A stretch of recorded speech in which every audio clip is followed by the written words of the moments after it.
Hello दोस्तों, नमस्कार। कैसे हैं आप सभी? उम्मीद है सभी बहुत बढ़िया होंगे। स्वागत है आप सभी का अपने सक्सेस गाइड स्टोरी में। जैसे कि आपने टाइटल देख लिया होगा, आज हम बात कर रहे हैं विद्यार्थियों की एक कॉमन समस्या के बारे में, पढ़ाई में ध्यान कैसे लगाएं। दोस्तों, आज एक कहानी के माध्यम से आपको इन सभी बातों का जवाब मिल जाएगा, क्योंकि कहानियों के माध्यम से हम चीजों को अच्छी तरह से अपने आप से रिलेट कर पाते हैं। यह कहानी शुरू होती है कि शहर से जहां एक नवयुवक अपने माता पिता के साथ रहता था। वह युवक इस साल हाई स्कूल की परीक्षा दे रहा था।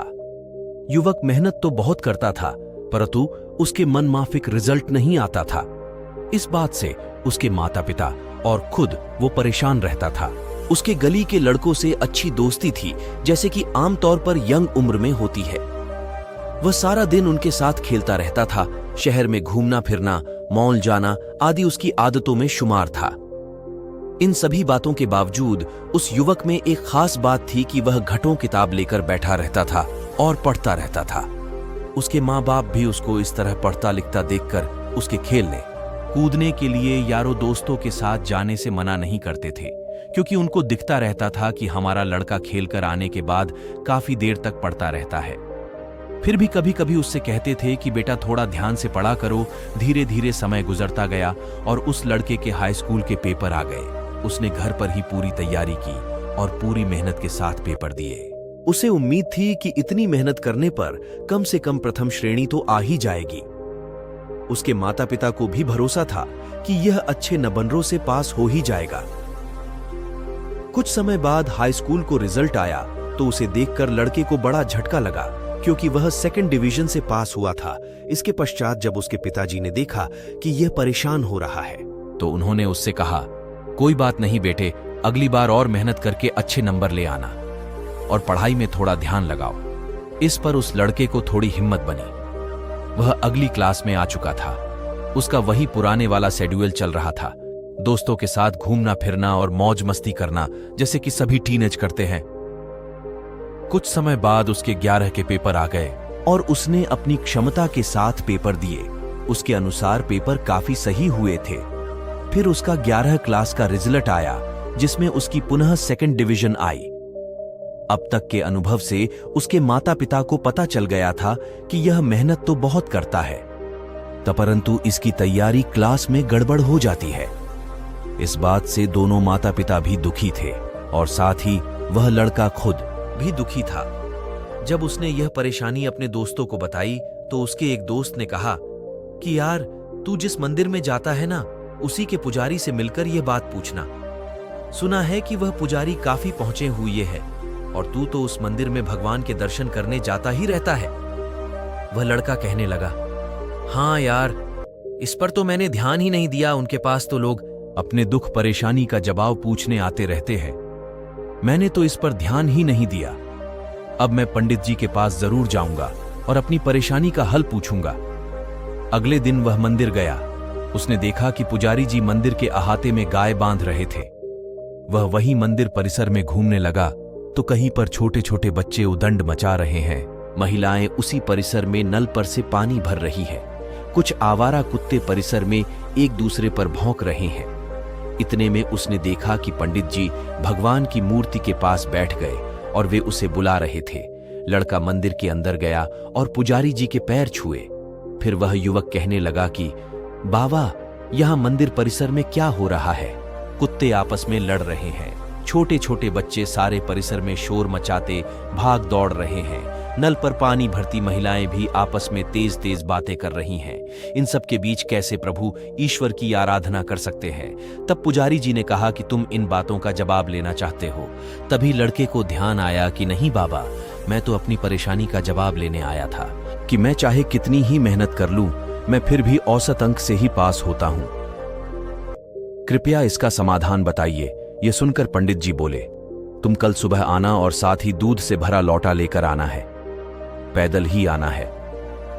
वैसे भी कल भगवान शिव का दिन सोमवार है, फिर मैं आपके सवाल का जवाब बताऊंगा। यह सुनकर लड़का चला गया और अगले दिन सुबह सुबह उत्साहपूर्वक तैयार हुआ। उसकी मां ने उसके लिए दूध का लौटा भरकर रखा था। कुछ फूल भी रखे थे। जब वह मंदिर परिसर में पहुंचा तो पंडित जी गाय को बांध रहे थे। उसके बाद वह मंदिर के अंदर आए।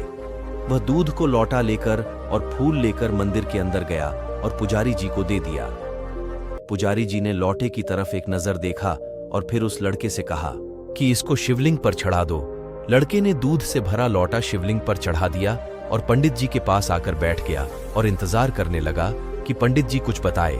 पंडित जी उसके मन के भावों को जान गए थे। उन्होंने कहा, बेटा, आज तुमको यहां आकर कैसा लगा?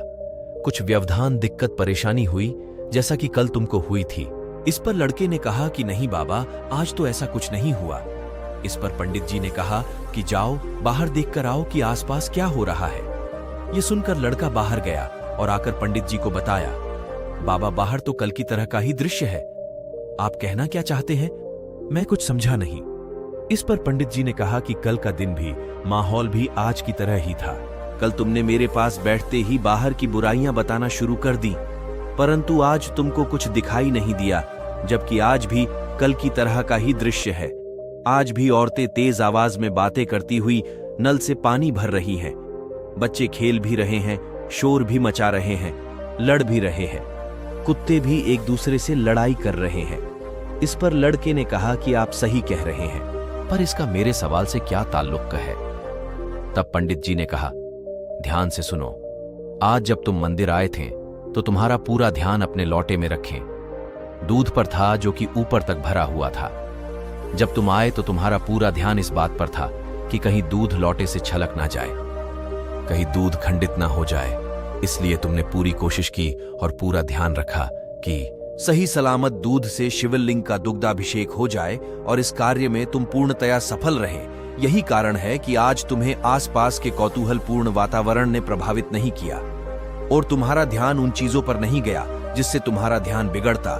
ठीक यही चीजें तुम्हारे साथ हो रही है, क्योंकि जैसा कि तुम बता रहे हो कि तुम दोस्तों के साथ घूमते फिरते रहते हो और उसके बाद आकर घंटों पढ़ाई करते हो, परंतु फिर भी तुम्हारे मार्क्स तुम्हारी उम्मीद के अनुरूप नहीं आते। तो इसका कारण यह है कि जब तुम अपने दोस्तों के साथ मौज मस्ती करते रहते हो और उसके बाद जब पढ़ने के लिए बैठते हो तो तुम्हारा ध्यान पढ़ाई में नहीं लगता और इस कारण ही तुम पेपर में अच्छा प्रदर्शन नहीं कर पाते हो। अब उस युवक को कुछ बात समझ आ रही थी, क्योंकि ये तो सच था कि जब वो पढ़ाई करने बैठता था तो उसके दिमाग में दोस्तों के साथ बिताई दिन भर की सारी बातें ही घूमती रहती थी। वो सोचता रहता था कि पढ़ाई कैसे करें, उसका ध्यान पढ़ाई पर कम लगता था। ये तो सच था। ये सोचकर उसने पंडित जी को धन्यवाद कहा और अपने घर चला गया। अब की बार उसके 12वीं के पेपर थे। उसने दोस्तों के साथ घूमना फिरना कम कर दिया और मन और पूरा ध्यान लगाकर पढ़ाई की और पूरी मेहनत से पेपर दिए। नियत समय पर उसका रिजल्ट आया, जिसमें इस बार उसकी प्रथम श्रेणी आई थी। वह और उसके माता पिता बहुत खुश थे। आज उस युवक को पंडित जी ने बहुत ही ज्ञान की बात बता दी थी। हमें यह शिक्षा मिलती है कि हमें हर एक प्रत्येक कार्य को पूरे ध्यान, मनोयोग से करना चाहिए। इस प्रकार कार्य करने से उसमें सफल होने के ज्यादा अवसर होंगे। दोस्तों, आज की यह कहानी आपको कैसी लगी? हमें कमेंट करके बताएं और अगर आप भी हमारे चैनल पर नए हैं तो इस हमारे चैनल को सब्सक्राइब कर लें। धन्यवाद। Subscribe now and press the bell icon. Never miss an update.